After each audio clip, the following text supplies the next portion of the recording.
Hello दोस्तों, RBSC PCB repairing YouTube channel पर आप सभी दोस्तों का स्वागत है। दोस्तों, आज के वीडियो से हम लोग PCB के सेक्शन बाय सेक्शन के बारे में जानेंगे। तो जैसे हमने पिछले वीडियो में ही बताया था दोस्तों कि जो अपना पहला सेक्शन होगा वो AC फिल्ट्रेशन और प्रोटेक्शन सर्किट होगा दोस्तों। तो यहाँ पर देखेंगे दोस्तों, ये जो हमने PCB लिया है ये एक AC का PCB है दोस्तों, इंडोर का। और ये PCB दोस्तों हमने सिंगल प्रिंट का लिया है ताकि दोस्तों शुरुआत में आपको समझने में दिक्कत ना हो, इसलिए शुरुआत में हमने सिंगल प्रिंट की PCB लिया है। अगर दोस्तों आपको भी अगर मन लगा के काम सीखना है तो आप लोग भी दोस्तों एक हमारे जैसा कॉपी और कलम ले लीजिए साथ में, और एक PCB भी साथ में ले लीजिए दोस्तों।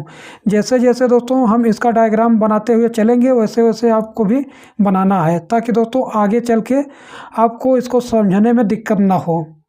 तो सबसे पहले दोस्तों हम लोग प्रोटेक्शन सर्किट का डायग्राम बनाएंगे, उसके बाद AC फिल्ट्रेशन का। तो प्रोटेक्शन सर्किट में दोस्तों जैसे हमारे PCB में सबसे पहले लाइन और न्यूट्रल को दिया जाता है। तो मान लीजिए दोस्तों हमारी ये लाइन है, ये न्यूट्रल है। यहाँ से दोस्तों मान लीजिए कि हमारा लाइन न्यूट्रल हो गया इस तरीके से। अब इसके बाद दोस्तों आपको ये देखना है कि लाइन कहाँ देना है, न्यूट्रल कहाँ देना है। तो इस PCB पर देखिए दोस्तों, यहाँ पर दोस्तों ये जो फ्यूज देख रहे हैं, ये फ्यूज दोस्तों सबसे पहला कंपोनेंट्स हमारा होता है। यानी कि दोस्तों जो हमारी लाइन जाएगी दोस्तों सबसे पहले इस फ्यूज के अंदर से जाएगी। तो हमको सबसे पहले यह देखना है दोस्तों कि इस फ्यूज पर हमको लाइन कहाँ से देना है। अब यहाँ पर देखिए दोस्तों, हमने बताया कि हमारे PCB में जो लाइन इन होगी सबसे पहले जो फ्यूज लगा होता है दोस्तों, उस फ्यूज से होके तब लाइन हमारी आगे बढ़ती है। सबसे पहले आपको दोस्तों ये देखना है कि हमारे फ्यूज में लाइन कहाँ से इन हो रही है। तो यहाँ पर देखेंगे दोस्तों, ये जो रिले दिख रहा है इसमें 2 पॉइंट आपको दिख रहा है, एक ये। अब दोस्तों हमको ये नहीं पता है कि हमको इस वाले पॉइंट में लाइन को इन कराना है कि इस वाले में कराना है। तो इसको पता करने के लिए दोस्तों आपको जो ये फ्यूज दिख रहा है, मल्टीमीटर को बजर मोड में रखने के बाद दोस्तों एक प्रोब को फ्यूज पर रखिए और एक प्रोब को दोस्तों मीटर के दोनों पॉइंट पर टच करिए। जिस पॉइंट पर दोस्तों ये बजर बजेगा मल्टीमीटर का, समझ जाइए कि उस पर हमको लाइन को इन कराना है। क्योंकि दोस्तों जब हम इस पर लाइन को इन कराएंगे तब ये हमारा फ्यूज में इन होगा। सबसे पहले हम लोग डायग्राम में एक रिले को बनाते हैं। यहाँ पे इस तरीके से मान लीजिए दोस्तों ये हमारा एक रिले है। इस रिले में दोस्तों 2 पॉइंट हैं इस तरीके से। मान लीजिए दोस्तों ये हमारा इनपुट है, यहाँ से हम लोग लाइन को इन कराएंगे दोस्तों। ये जो लाइन है दोस्तों ये हमारा यहाँ से इस तरीके से इन होगा। अब यहाँ से दोस्तों ये लाइन यहाँ से इन हुआ और यही लाइन दोस्तों ये आगे बढ़ा, इधर आएगा इस तरीके से। तो मान लीजिए दोस्तों जब हमारा रिले का ये वाला इनपुट पॉइंट हो गया, अब इस वाले इनपुट पॉइंट को दोस्तों हमको पता हो गया कि हमारे इस फ्यूज के पॉइंट से जुड़ा है। तो अब इस वाले पॉइंट को दोस्तों हमको पीछे देखना है, क्योंकि यहाँ से तो ये डायरेक्ट जुड़ा नहीं है फ्यूज में। इसको दोस्तों हमको पीछे ट्रैक में देखना है कि कहाँ से जुड़ा है। तो एक प्रोब को दोस्तों हम लोग इसी पॉइंट पे रखेंगे और एक प्रोब को दोस्तों हम लोग इस पीछे साइड में लाएंगे। तो देखिएगा दोस्तों ये रिले का जो इनपुट साइड है हमारा यहाँ पे आया। अब यहाँ से देखेंगे दोस्तों ये हमारा रिले का इनपुट पॉइंट हो गया। अब यहीं से दोस्तों ये आप ये सिंबल देख रहे हैं दोस्तों, ये हमारा एक फ्यूज का सिंबल है। यहाँ पे देखेंगे दोस्तों आप लिखा है F701। तो दोस्तों इसके आगे हम एक फ्यूज बनाएंगे यहाँ पे दोस्तों इस तरीके से। ये हमारा एक फ्यूज हो गया दोस्तों इस तरीके से। इसके बाद दोस्तों न्यूट्रल को देखेंगे, न्यूट्रल हमारा यहाँ से कनेक्ट होगा। यहाँ पर ये वाला जो पॉइंट देख रहे हैं दोस्तों, यहाँ पर हमारा एक वायर कनेक्ट था, इस वायर को हमने निकाल दिया। ये जो वायर देख रहे हैं दोस्तों, ये वायर हमारा जो है यहीं पे कनेक्ट था यहाँ पे। तो यहाँ से दोस्तों हमारा न्यूट्रल इन होगा। अगर इसको पीछे साइड दिखाए दोस्तों, ये यहाँ पे आएगा दोस्तों, ये वाला जो पॉइंट है यहाँ पे हमारा ये न्यूट्रल कनेक्ट होगा दोस्तों, और यहाँ से हमारा लाइन चला। अब दोस्तों जब ये न्यूट्रल आगे बढ़ा तो यहाँ पर देखेंगे एक हमारा कुछ कंपोनेंट्स दिख रहा है दोस्तों, इसको पहले देख लेते हैं क्या है। अब इसको देखेंगे दोस्तों सामने साइड से, तो हमारा ये कंपोनेंट्स है दोस्तों। अब ये कंपोनेंट्स देखेंगे दोस्तों, ये हमारा एक वीडीआर है। अब ये जो वीडीआर होता है दोस्तों, हमने आपको जब वीडीआर को पढ़ा रहे थे तो बताया था कि ये वीडीआर हमारा कहाँ प्रयोग होता है। ये वीडीआर दोस्तों हमारा लाइन और न्यूट्रल के बीच में प्रयोग होता है, इसको हमने आपको पहले ही बताया है।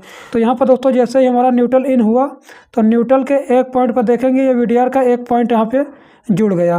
तो यहाँ पर दोस्तों मान लीजिए कि हमारा यह न्यूट्रल है, यहाँ से न्यूट्रल चला। अब यहीं पर दोस्तों मान लीजिए कि हमारा एक वीडीआर है, ये एक वीडीआर है दोस्तों। ये वीडीआर का एक पॉइंट जो है यहाँ न्यूट्रल में जुड़ गया दोस्तों, हमने यहाँ पर जोड़ दिया। अब इसका एक पॉइंट और बचा है दोस्तों, इसको देखना है कहाँ पर जुड़ा है। तो जैसे ये हमारा न्यूट्रल है दोस्तों, यहाँ से वीडीआर का हमारा ये वाला पॉइंट जुड़ गया। इसके बाद दोस्तों दूसरा पॉइंट ये वाला है। अब ये वाला पॉइंट दोस्तों देखेंगे तो ये हमारा जो ये फ्यूज यहाँ से चला दोस्तों, यहाँ फ्यूज से इस पार हमारी लाइन आया। अब यहाँ से देखेंगे दोस्तों ये जो हमारा ट्रैक दिख रहा है, यहाँ से चलते हुए दोस्तों यहाँ पे आया। अब यहाँ पर देखेंगे दोस्तों ये जो हमारा वीडीआर था, इसका दूसरा पॉइंट इस लाइन में लग गया। तो इसको दोस्तों हम लोग यहाँ लाइन में कनेक्ट कर देंगे वीडीआर का दूसरा पॉइंट इस तरीके से। यानी कि दोस्तों अब ये जो वीडीआर है ये हमारे लाइन और न्यूट्रल दोनों के बीच में कनेक्ट हो गया। अब इस वीडीआर का नंबर दोस्तों जो है इसको लिख दिया जाए 14D680, 14D680 81 है दोस्तों। तो अब इस वीडीआर का जो वोल्टेज और डिस्क का साइज है दोस्तों, इसको आप इस नंबर से पता कर सकते हैं। जैसे यहाँ पे लिखा है 14D, तो 14D का मतलब है दोस्तों ये हमारे वीडीआर का साइज है। और ये 680 जो है दोस्तों लास्ट के अक्षर में जो 1 लिखा है यहाँ पर 0 ऐड करेंगे और 680 वोल्ट का हमारा ये वीडीआर हो जाएगा दोस्तों। अब इसके बाद दोस्तों अगर आगे बढ़ेंगे तो देखेंगे कौन सा कंपोनेंट्स है। यहाँ पर देखिए दोस्तों ये हमारा न्यूट्रल है। अब ये न्यूट्रल हमारा आगे बढ़ रहा है। ये ट्रैक देखेंगे दोस्तों, यहाँ से ये आगे चला, ये इधर आया दोस्तों। यहाँ पे देखेंगे यहाँ पर कुछ कंपोनेंट्स लग रहा है। अब इसको देखते हैं दोस्तों क्या है। इसको पीछे साइड से देखेंगे दोस्तों, यहाँ पे देखिएगा ये हमारा नीले कलर में दोस्तों ये कैपेसिटर है। तो यहाँ पर दोस्तों कैपेसिटर हमारा कुछ इस प्रकार से लगा है। ये हमने पहले न्यूट्रल में देखा था दोस्तों, यानी कि ये हमारा न्यूट्रल में कनेक्ट था, हमने न्यूट्रल में जोड़ दिया। इसके बाद दोस्तों हमको ये देखना है कि क्या ये दूसरा जो पॉइंट है ये लाइन में कनेक्ट है कि नहीं। तो इसको पता करने के लिए दोस्तों ये वाला जो ट्रैक आप देख रहे हैं, ये वाला हमारा फ्यूज जैसे चला, यानी कि हमारा लाइन है। तो यहाँ से देखेंगे दोस्तों ये ट्रैक यहाँ से चला, यहाँ वीडीआर से होने के बाद दोस्तों ये हमारा इधर आया। अब यहाँ पर देखेंगे दोस्तों ये हमारा कैपेसिटर का पहला पॉइंट था, तो दूसरा पॉइंट दोस्तों यहाँ पे आया है। अब ये दूसरा पॉइंट जो है दोस्तों हमारा इस लाइन से लगा है, तो कैपेसिटर का दूसरा पॉइंट यहाँ लाइन में हम जोड़ देंगे इस तरीके से। अब इस कैपेसिटर का दोस्तों कितने वोल्टेज का है और कितने माइक्रोफैराड का है इसको हम लिख देते हैं 100 N के, यानी कि दोस्तों ये 100 नैनो फैराड का हमारा कैपेसिटर है। और ये जो के है दोस्तों, के का मतलब टॉलरेंस होता है। और यहाँ पर देखेंगे दोस्तों 275 वोल्ट, यानी कि दोस्तों ये हमारा 275 वोल्ट, यानी कि दोस्तों ये हमारा जो कैपेसिटर है ये 100 नैनो फैराड और के इसका टॉलरेंस हो गया दोस्तों, और ये 275 वोल्ट का कैपेसिटर है। अब ये कैपेसिटर का लोकेशन नंबर भी दोस्तों हम लोग लिखते चलेंगे तो ज़्यादा बेटर रहेगा। तो यहाँ पर देखेंगे दोस्तों ये जो हमारा कैपेसिटर है इसका लोकेशन नंबर क्या है 18071। तो यहाँ पर दोस्तों लोकेशन नंबर लिख देते हैं 18071। और ऐसे ही दोस्तों वीडीआर का भी लोकेशन नंबर लिख देते हैं। वीडीआर का लोकेशन नंबर देखेंगे दोस्तों, ये हमारा वीडीआर है VA71। तो यहाँ पर दोस्तों लिख देते हैं VA71, ये हमारा वीडीआर का लोकेशन नंबर है दोस्तों, ये हमारा कैपेसिटर का है।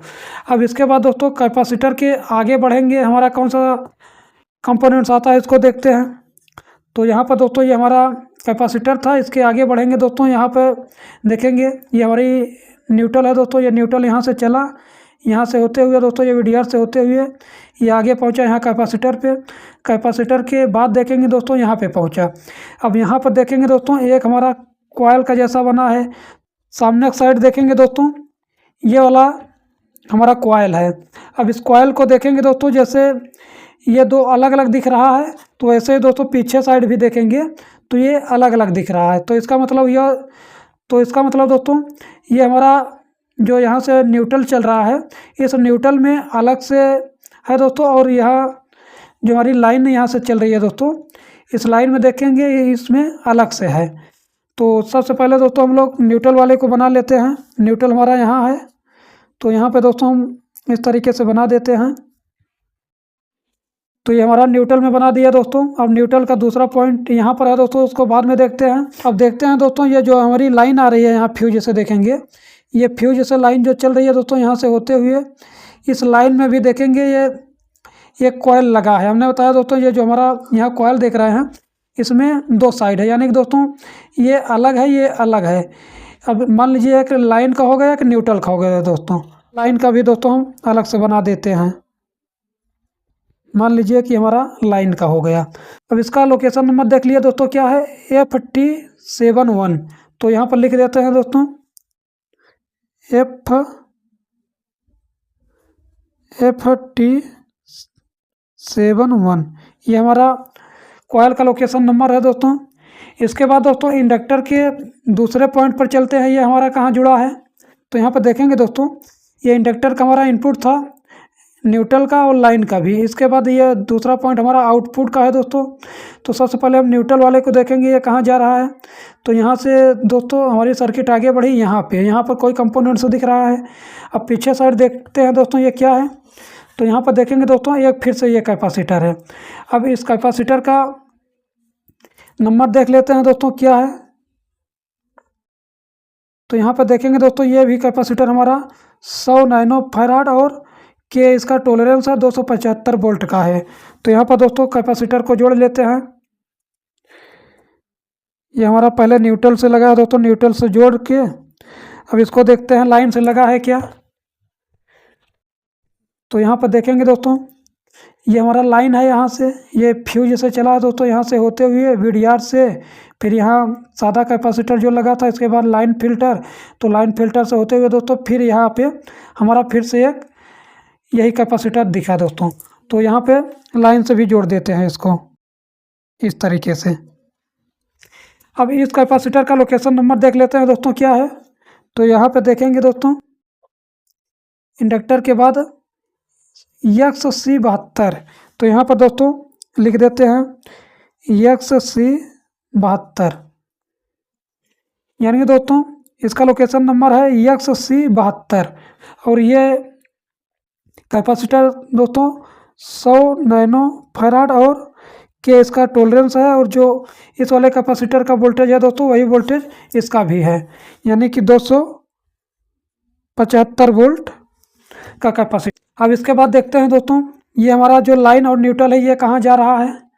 अब यहाँ पर देखिए दोस्तों ये जो हमारा न्यूट्रल यहाँ से चला था ये VDR से होते हुए दोस्तों यहाँ कैपेसिटर मिला, कैपेसिटर से होते हुए लाइन फिल्टर से दोस्तों फिर सादा कैपेसिटर।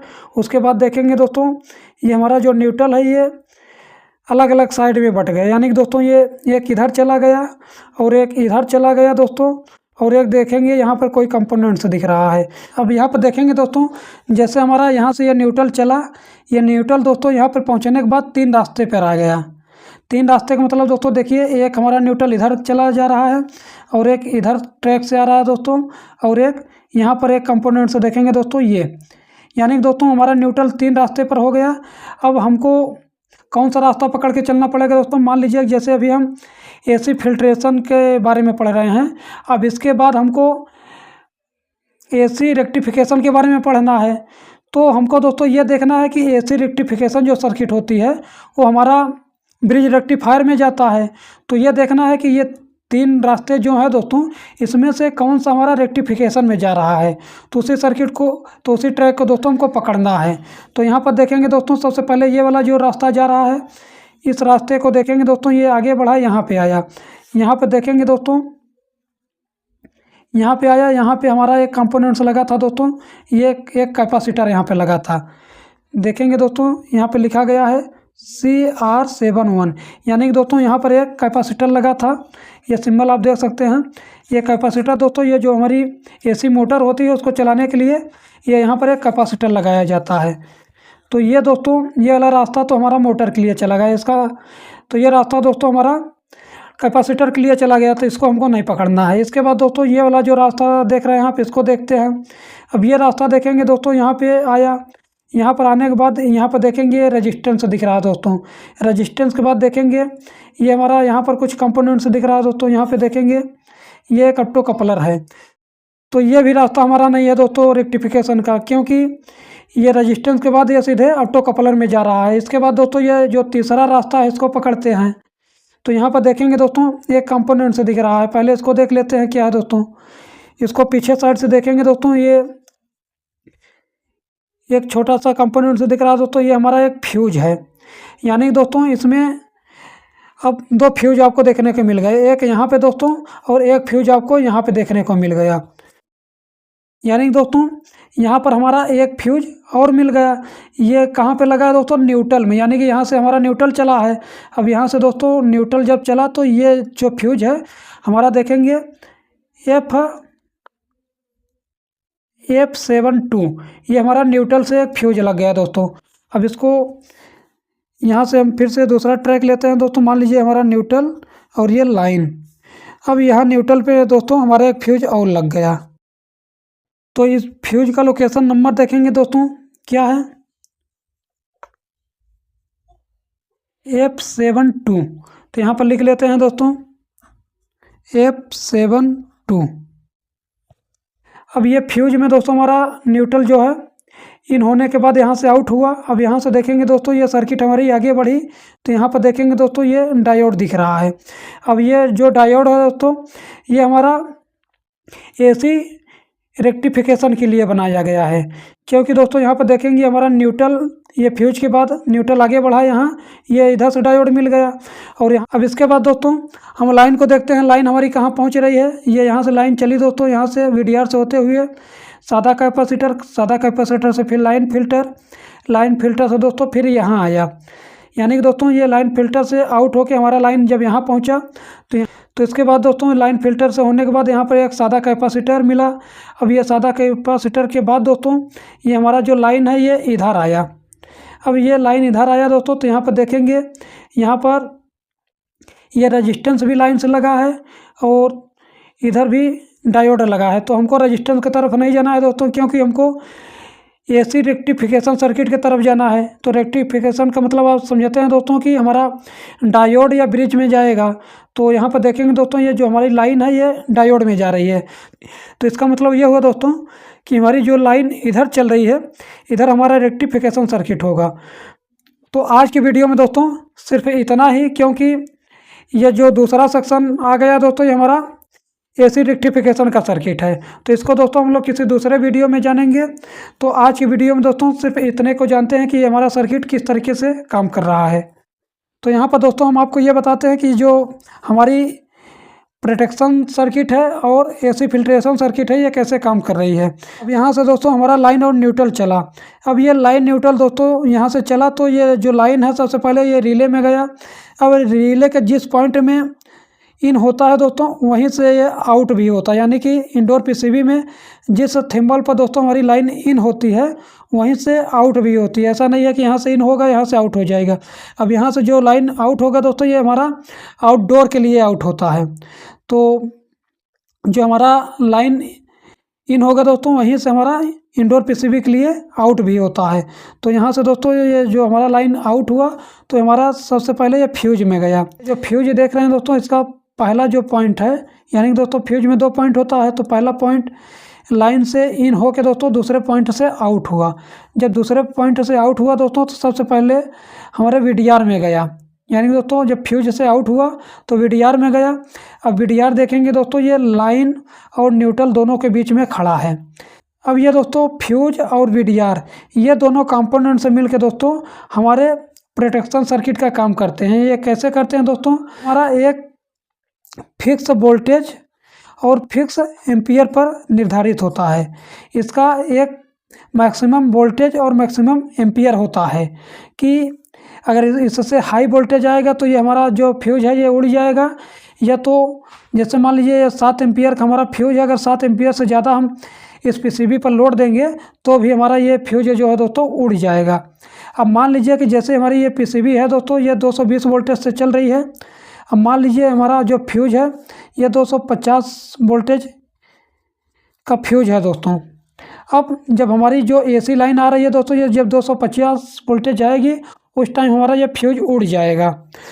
और दूसरे कंडीशन में दोस्तों जब हम इस पीसीबी पर अगर 7 एम्पियर से ज़्यादा, जैसे हमारा ये फ्यूज अगर 7 एम्पियर का है, अगर 7 एम्पियर से ज़्यादा अगर लोड कनेक्ट करेंगे तो भी हमारा ये फ्यूज जो है दोस्तों ये उड़ जाएगा। उसके बाद दोस्तों ये तीसरा प्रोटेक्शन इस तरीके से देता है।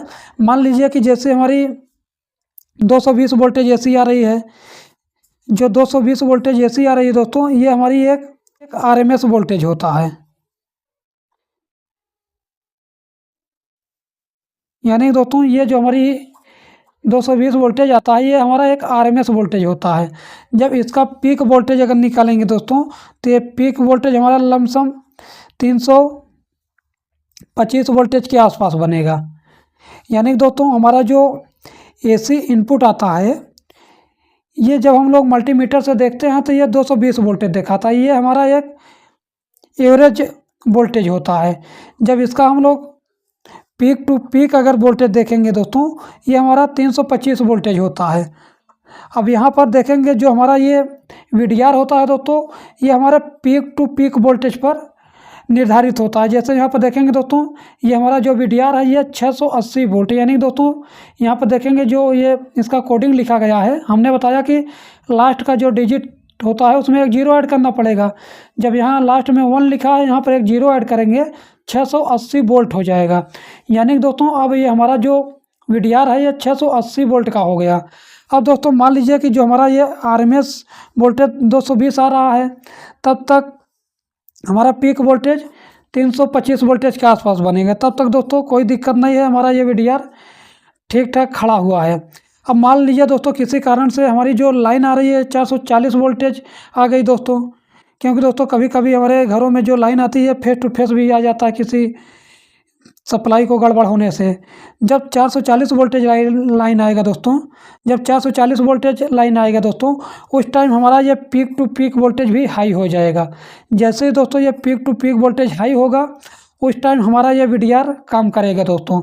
उस टाइम ये जो वीडीआर है दोस्तों हमने बताया 680 वोल्ट के ऊपर नहीं झेल पाएगा। जैसे दोस्तों यहाँ का वोल्टेज बढ़ा तो ये वीडीआर जो है दोस्तों देख रहे हैं ये लाइन और न्यूट्रल के बीच में खड़ा है, तो ये आपस में दोस्तों एक तरीके से ये शॉर्ट हो जाएगा। यानी दोस्तों ये लाइन और न्यूट्रल को आपस में शॉर्ट करा देगा। जब शॉर्ट करा के जब ये शॉर्ट करा देगा दोस्तों तो ये फ्यूज जो देख रहे हैं दोस्तों ये हमारा फ्यूज जो है ये ओपन हो जाएगी, यानी दोस्तों ये फ्यूज हमारा उड़ जाएगा। जब ये फ्यूज उड़ जाएगा दोस्तों ये जो हमारी लाइन यहाँ से जा रही थी आगे ये लाइन जाना बंद हो जाएगा, तो हमारी जो आगे के सर्किट है दोस्तों ये हमारी आगे के सर्किट ख़राब होने से बच जाएगी। तो इस तरीके से दोस्तों हमारा ये प्रोटेक्शन सर्किट काम करता है। इसके बाद दोस्तों ये जो सादा कैपेसिटर और यहाँ पे लाइन फिल्टर और यहाँ पर फिर सादा कैपेसिटर देख रहे हैं दोस्तों ये हमारा एसी को फिल्ट्रेशन करने के लिए लगाया जाता है। अब ये जो फिल्ट्रेशन होता है दोस्तों जैसे आप जानते हैं कि हमारी जो लाइन होती है ये हमारी एसी लाइन दोस्तों कुछ इस प्रकार से चलती है। अब इसमें दोस्तों कहीं कहीं आपको एक इस तरीके से पीक वोल्टेज मिलता है, यानी कि दोस्तों जैसे हमारी ये एसी लाइन चल रही है ये दोस्तों कहीं कहीं आपको ये पीक वोल्टेज जो आएगा इस पीक वोल्टेज को बचाने के लिए दोस्तों ये हमारा सादा कैपेसिटर और ये इंडक्टर यहाँ पर जो देखते हैं दोस्तों ये पीसीबी में ये इंडक्टर वहाँ पर हमारा काम करता है। ये अब कैसे काम करता है दोस्तों, ये जो हमारा कैपेसिटर होता है ये बिल्कुल लो वैल्यू का होता है, यानी दोस्तों यहाँ पर देख रहे हैं ये 100 नैनो फैराड का कैपेसिटर यहाँ पे लगाया गया है। जब जैसे ये पीक वोल्टेज आएगा दोस्तों, अब ये पीक वोल्टेज दोस्तों हमारे हर साइकिल में नहीं आता। जैसे हमारी ये साइकिल चल रही है दोस्तों ये हर साइकिल में ये पीक वोल्टेज नहीं आता, ये किसी किसी में आता है दोस्तों। मान लीजिए जैसे ये यहाँ से यहाँ तक एक साइकिल हुआ दोस्तों। मान लीजिए इस साइकिल में नहीं आया, ये दूसरे साइकिल में दोस्तों मान लीजिए यहाँ आ गया। यहाँ पर जब ये पीक वोल्टेज आया दोस्तों, अब यहाँ पर ये हमारा सादा कैपेसिटर और ये इंडक्टर इस पीक वोल्टेज को दोस्तों अपने अंदर चार्ज कर लेगा। जैसे ये चार्ज कर लेगा दोस्तों, जब दूसरे वाले साइकिल में ये पीक वोल्टेज नहीं आएगा दोस्तों, तो उस टाइम ये डिस्चार्ज हो जाएगा। जब डिस्चार्ज हो जाएगा दोस्तों, तो ये हमारा आगे पहुंच जाएगा। फिर दूसरे साइकिल में दोस्तों मान लीजिए आया, तो ये फिर चार्ज हो जाएगा। फिर दोस्तों दूसरा साइकिल में ये ये दूसरा साइकिल में ये पीक वोल्टेज नहीं आएगा। यानी कि दोस्तों ये हमारा जो पीक वोल्टेज होता है, ये आपको हर साइकिल में नहीं मिलता, किसी किसी साइकिल में दोस्तों ये मिलता है। इसी तरीके से दोस्तों हमारा ये कैपेसिटर और इंडक्टर काम करता है, ताकि दोस्तों हमारे पीसीबी में आगे जो एसी वोल्टेज जाए दोस्तों, ये बिल्कुल साफ़ सुथरी लाइन जाए दोस्तों, ताकि जो हमारी एसी लाइन जाती है दोस्तों, कुछ इस प्रकार से बिल्कुल साफ़ सुथरी लाइन जाए। ये जो बीच बीच में पीक आ रहा था दोस्तों, ये पीक हमारे आगे के सर्किट में न जाए, ताकि हमारे आगे के जो कंपोनेंट्स लगे हैं दोस्तों वो ख़राब होने से बच जाए। तो इसी प्रकार से दोस्तों हमारा ये एसी फिल्ट्रेशन और एसी प्रोटेक्शन सर्किट काम करता है। अब नेक्स्ट वीडियो में दोस्तों हम लोग एसी रेक्टिफिकेशन सर्किट के बारे में जानेंगे कि हमारा एसी रेक्टिफिकेशन सर्किट किस तरीके से काम करता है। तो आज के वीडियो में दोस्तों सिर्फ इतना ही। नेक्स्ट वीडियो में फिर मिलेंगे दोस्तों। वीडियो देखने के लिए धन्यवाद दोस्तों।